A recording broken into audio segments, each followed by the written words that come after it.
তোমরা কি জানো এশিয়ার ক্লিনেস্ট ভিলেজ কোথায় অবস্থিত? কোথায় গেলে দেখতে পাওয়া যাবে জীবন্ত সেতু? হ্যাঁ, সে আর কোথাও নয়, আছে আমাদের দেশ ভারতবর্ষেই। অবস্থান মেঘালয়। রাজধানী শিলং থেকে যার দূরত্ব ৭৮ কিলোমিটার। নাম মলিনলং ভিলেজ। যার কাছেই আছে আবার এশিয়ার ক্লিনেস্ট রিভার। হ্যাঁ, ঠিকই ধরেছ, ডাউকি। যার ভিডিও অলরেডি তোমাদের সাথে শেয়ার করেছি। সে কি দেখা হয়নি এখনো? তাহলে আর দেরি না করে এক্ষুনি আগে দেখে নাও। আর তারপর সেখান থেকে আমাদের সাথে চলো বাংলাদেশ ও ভারত সীমান্তের খুব কাছে অবস্থিত এই ক্লিনেস্ট ভিলেজ মর্নিংলং দেখতে। তো ডাউকি দেখে এবার আমরা চলেছি মর্নিংলং এর উদ্দেশ্যে। ডাউকি থেকে মর্নিংলং যাওয়ার পথে তোমাদের পড়বে দুখানা ঝর্ণা, তার মধ্যে একটা ঝর্ণা এখন আমরা পৌঁছে গেছি, যেটার নাম উমক্রেন। তবে হ্যাঁ, আমাদের ড্রাইভার দাদা বললেন যে এই ঝর্ণাটায় বর্ষাকালে দেখতে নাকি আরও সুন্দর লাগে, কারণ অবভিয়াসলি আরও বেশি জল থাকে। বাট স্টিল এটাও খুব সুন্দর লাগছে, জাস্ট হ্যাভ আ লুক।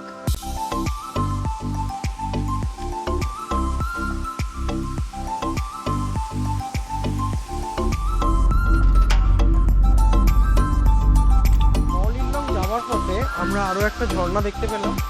ঝর্ণাটার কোনো নাম তো খুঁজে পেলাম না, বাট জায়গাটার নাম হচ্ছে এই যে, অতএব এই ঝর্ণাটার নাম হতেই পারে বকির ঝর্ণা।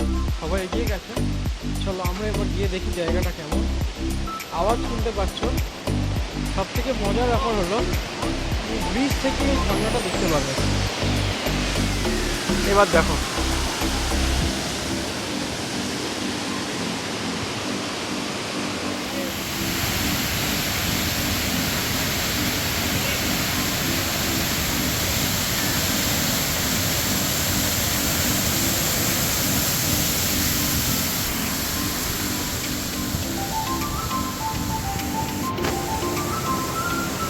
ওই পাশে যে কাঁটাতার দেখতে পাচ্ছ, ওই যে কাঁটাতার, ওর পরে ওপাশটা আবার বাংলাদেশ। রাস্তা দিয়ে কিছু দূর এগোনোর পরেই এই বাংলাদেশ আর ভারত সীমান্ত একদম আমাদের পাশেই চলে এলো।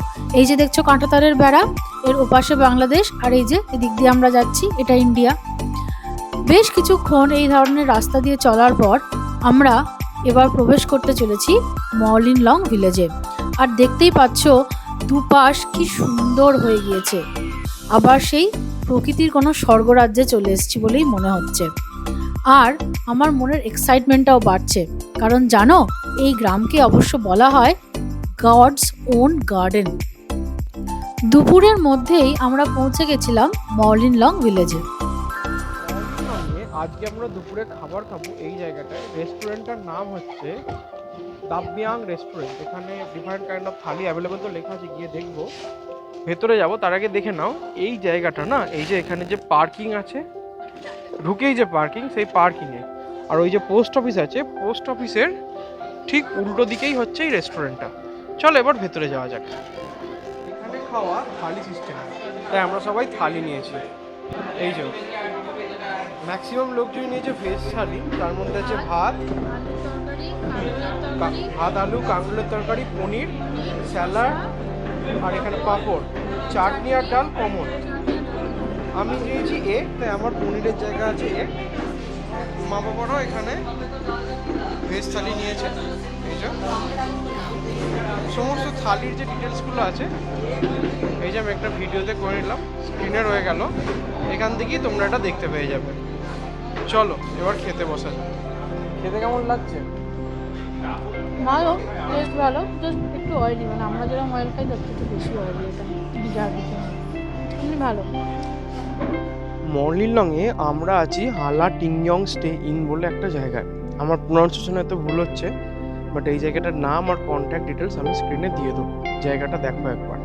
এই যে নেচারের মধ্যে এরকম সুন্দর একটা জায়গা। এই হচ্ছে তোমার ওয়েলকামিং গেট। এইখানে দুটো রুম আমাদের আছে, ফার্স্ট ফ্লোর আর সেকেন্ড ফ্লোর, ওই দুটো। চলো এবার তোমাদের এই রুমগুলো ঘুরিয়ে দেখাবো।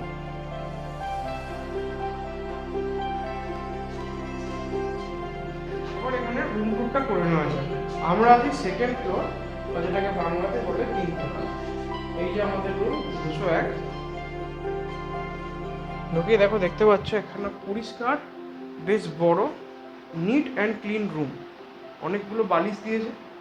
এখানে আছে একটা সাইড টেবিল, তাতে দেওয়া আছে এখানে জল গরম করার ব্যবস্থা, কিছু চা কফি স্ল্যাশও এখানে দেওয়া আছে, একটা জলের বোতল, ড্রেসিং টেবিল, এখানে দিয়েছে এরা দুখানা টাওয়েল, বসার একটা সোফা। আর এখানে দেখো এরা যে ওয়াশরুমটা আছে, ওয়াশরুমটাও খুব পরিষ্কার এবং ওয়েস্টার্ন স্টাইলে বানানো, এই জন্য। এবং যেরকম এখন সব জায়গাতেই হয়, এখানে গিজারের ব্যবস্থাও করা আছে। But that's not all.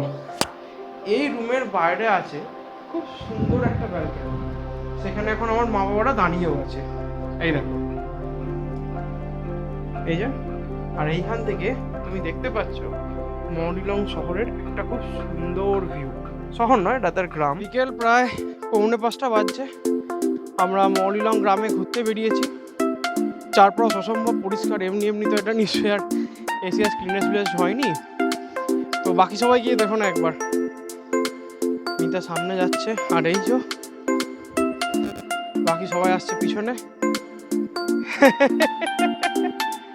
আমরা এখন দেখতে যাচ্ছি ব্যালেন্সিং রক, যেখানে বেসিক্যালি একটা ছোট পাথরের ওপরে একটা বড় পাথরকে খুব নিপুণভাবে ব্যালেন্স করে, মানে অলরেডি ন্যাচারালি আছে।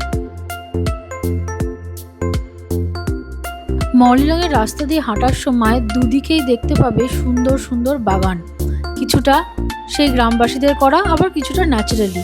আর তুমি উপলব্ধি করতে পারবে কেন বলা হয় একে গডস ওন গার্ডেন। 2005 সালে সবচেয়ে পরিচ্ছন্ন গ্রামের তকমা পেয়েছে এই ভিলেজ।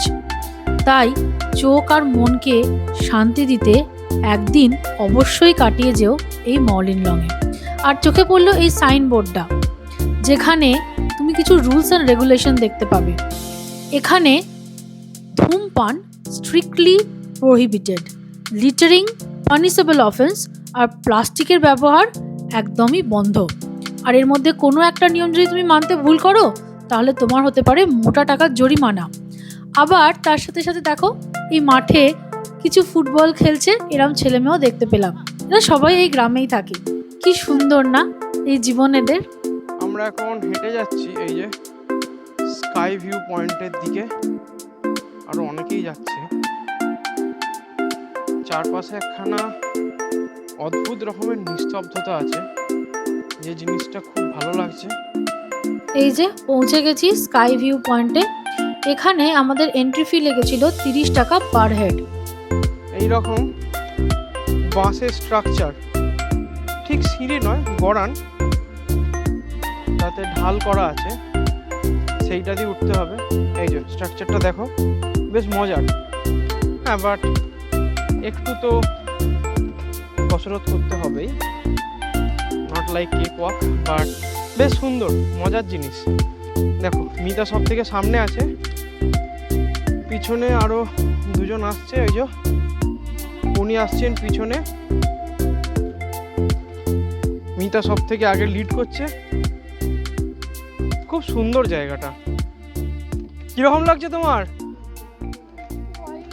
এক ঘন্টা ভয় লাগছে, চলো।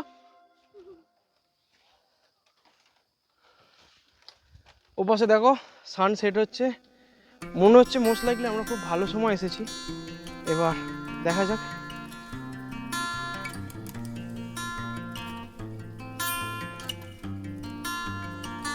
এসে এবার এই ভিউটা দেখো।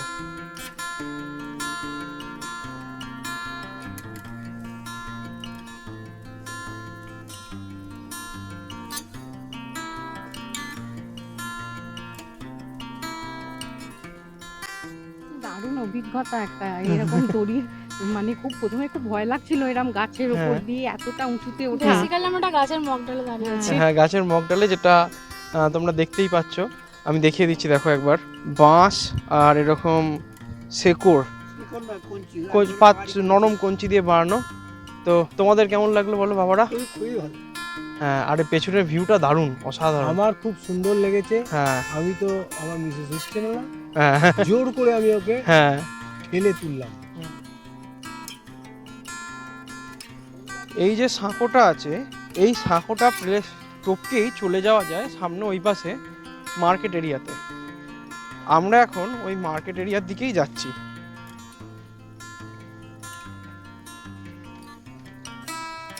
এখানে অল্প কিছু মার্কেট আছে যেখানে মায়েদের ঘুরতে নিয়ে এসেছি।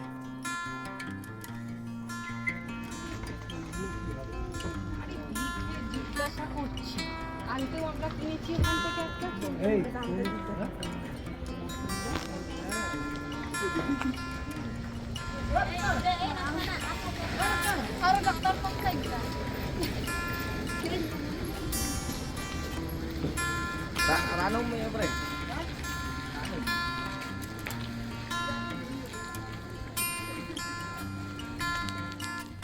এরপর নীল আকাশকে পুরো হলুদ রঙে রাঙিয়ে দিয়ে সূর্য তার শেষ আলোটুকু ছড়িয়ে দিল গোটা আকাশে, আর হয়ে গেল সূর্যাস্ত।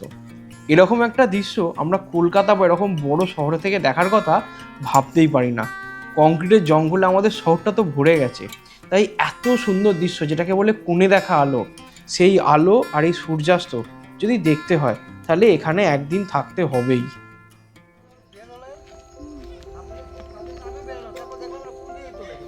এদিকে এসো, ফুচকা বিক্রি হচ্ছে, খাবে? হ্যাঁ, খাওয়া যাক। তো মা বাবাদের অ্যাকচুয়ালি আমরা ঘরে রেখে এলাম এই মাত্র, অনেকটা হাঁটতে হচ্ছিল বলে। তো আমরা এসে গেছি প্রায় এই একটা সার্কেল মতো জায়গা আছে ভিলেজটার, সেইখানে এসে আমরা এই ফুচকার দোকানটা দেখতে পেয়ে আমি দেখতে পেয়ে দাঁড়িয়ে গেছি, আর এখন খাবো ফুচকা।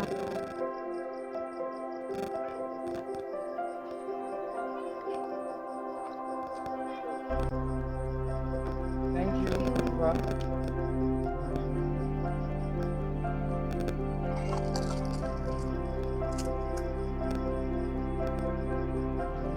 কেমন লাগলো? ফার্স্ট অফ অল পেঁয়াজ দিয়ে করা হয়েছে আলু মাখাটা। জলটা একটা জলজিলার জলের মতো। আর অনেস্টলি স্পিকিং, মানে আমি এখানে অনেস্ট রিভিউ দেবো, এই যে ফুচকাটা দেখছো এটা বেসিক্যালি পাঁপড় ফুচকা যেগুলো হয় হ্যাঁ, সেইটা, বাট টেস্টটা খুব ভালো, সব ন্যাচারাল জিনিস দেবো, তো টেস্টটা খুব ভালো। এরপর আমরা মা বাবাদের জন্য এখান থেকেই ঝালমুড়ি প্যাক করে নিলাম, যেটা ও এরকম একটা ন্যাচারাল পাতায় আমাদেরকে র্যাপ করে দিল। এই যে আলু মুড়ি মাখা মায়েদের জন্য এনেছি, এরকম পাতায় র্যাপ করে দিয়েছে এরা। এই যে খেয়ে দেখো মা, বলো কেমন লাগছে।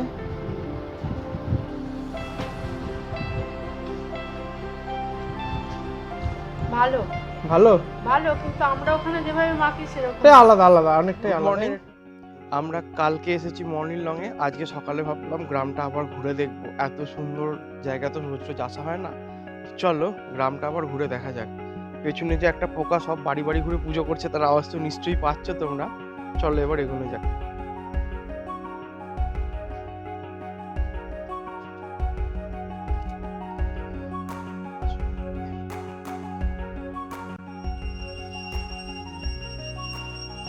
দেখো সেই যে বিশেষ পোকা যে সকাল সকাল প্রত্যেকের বাড়িতে গিয়ে ঘন্টা নেড়ে পুজো করে, সেইখানেও মনে হচ্ছে কারো বাড়িতে পুজো করছে। আওয়াজটা নিশ্চয়ই শুনতে পাচ্ছ তোমরা। এইখানে কোনো গাছেই আছে, মোস্ট লাইকলি এই গাছটায়, কোথায় আমি জানি না। পুরো মনে হচ্ছে কেউ যেন ঘন্টা নেড়ে পুজো করছে।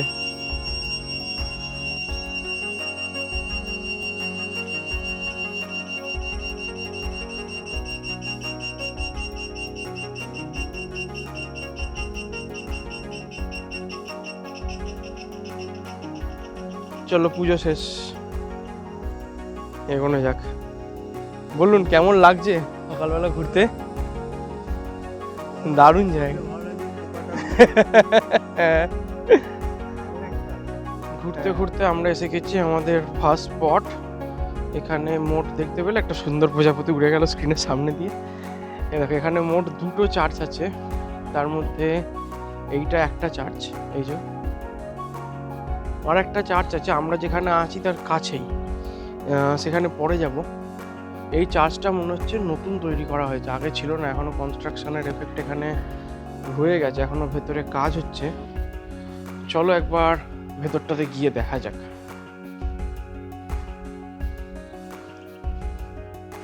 মোস্ট লাইকলি এটা একটা কমিউনিটি চার্চ, যেহেতু এখানে প্রায় সমস্ত পপুলেশনই খ্রিশ্চান, তো তাদের প্রেয়ারের জন্যই হয়তো এই চার্চটা এখানে বানানো হচ্ছে।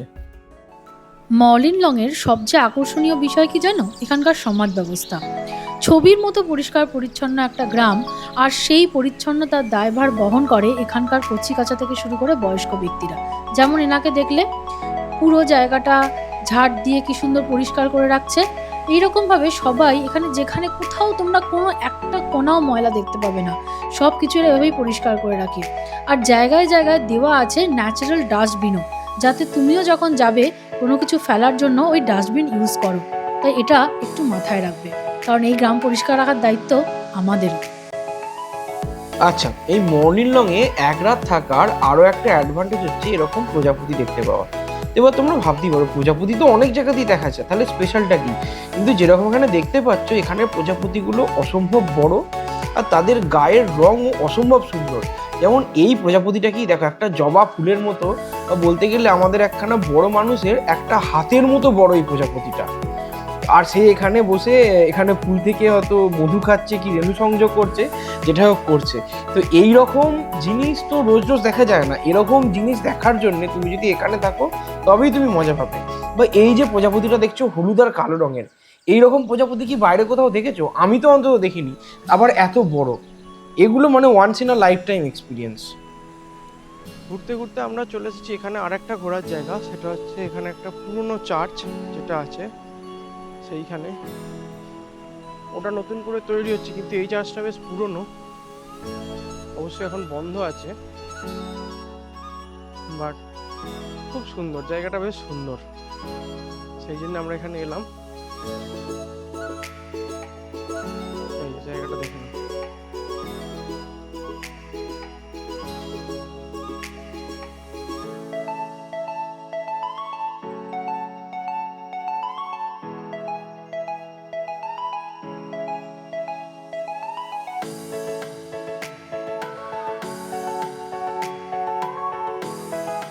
এই যে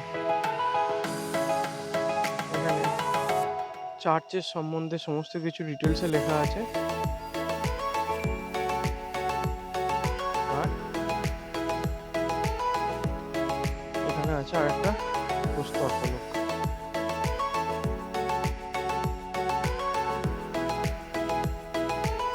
মর্লিনলংয়ে আরও একটা ঘোরার জায়গা হচ্ছে এই ট্রি হাউস। এখানে দেখো এরকম 20 টাকা টিকিট কেটে উঠতে হয়, এবং এখান থেকেও বাংলাদেশ দেখতে পাওয়া যায়, যেরকম স্কাই ভিউ থেকেও দেখা যায়। এই হচ্ছে রাস্তা, বাঁশ আর যেগুলো কাঁচা কঞ্চি সেগুলোকে দড়ি হিসেবে ইউজ করে বানানো। এইখান থেকে তুমি যদি ওঠো, উঠে এই যে গাছের সাথে লাগানো আছে, তুমি পৌঁছে যাবে ওই ওপরে, ওইখানে। তো এখন তো এটা বন্ধ আছে আমরা এখন, কারণ এখানে যিনি ওনার তিনি থাকেন এই যে এই ঘরে, উনি এখনো ওঠেননি। তো মর্লিনলং গ্রামের মধ্যে যতগুলো ঘোরার জায়গা ছিল এইগুলো। যে হালা টিংলিয়ং হোমস্টে আছে, এখানে আছে আমাদের কমপ্লিমেন্টারি ব্রেকফাস্ট। ছোট্ট সুন্দর একটা রেস্টুরেন্ট আছে এখানে। অন্যান্য কোনো সময় খাবার পাওয়া যায় না, বাট ব্রেকফাস্ট এটা কমপ্লিমেন্টারি দেয়। এই যে আমাদের দিয়েছে দেখো, আলু পরোটা, সস আর আচার। কেমন লাগছে সবার বলো?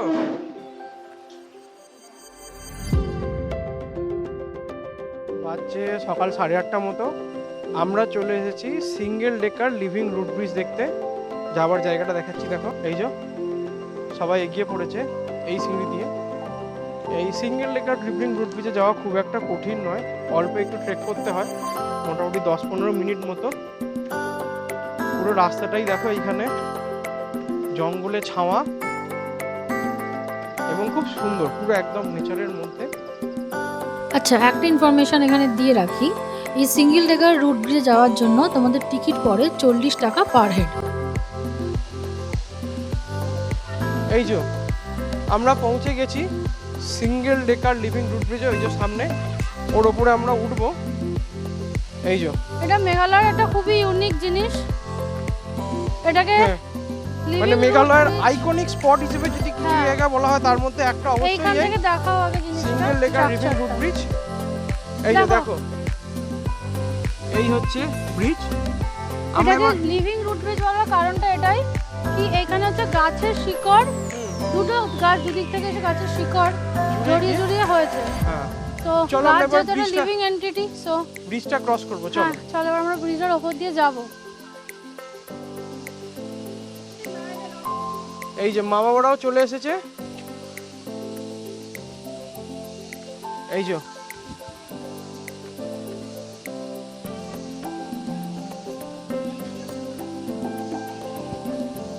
Yay! We are on living root bridge. চলো ক্রস করে গেছি। এই যে গাছের শিকড় দিয়ে পুরো বেড়ার মতো হয়ে এই গেছে। দেখো ওপরটা দেখো গাছের।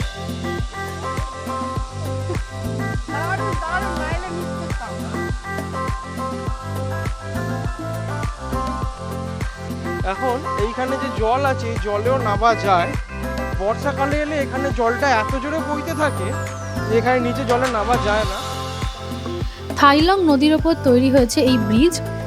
গাছের শিকড় জড়িয়ে জড়িয়ে একে অপরের সাথে এক প্রান্ত থেকে অপর প্রান্ত অবধি চলে গেছে। এই যে দেখতে পাচ্ছ গাছের শিকড় একে অপরের সঙ্গে এইভাবেই জড়িয়ে জড়িয়ে গেছে।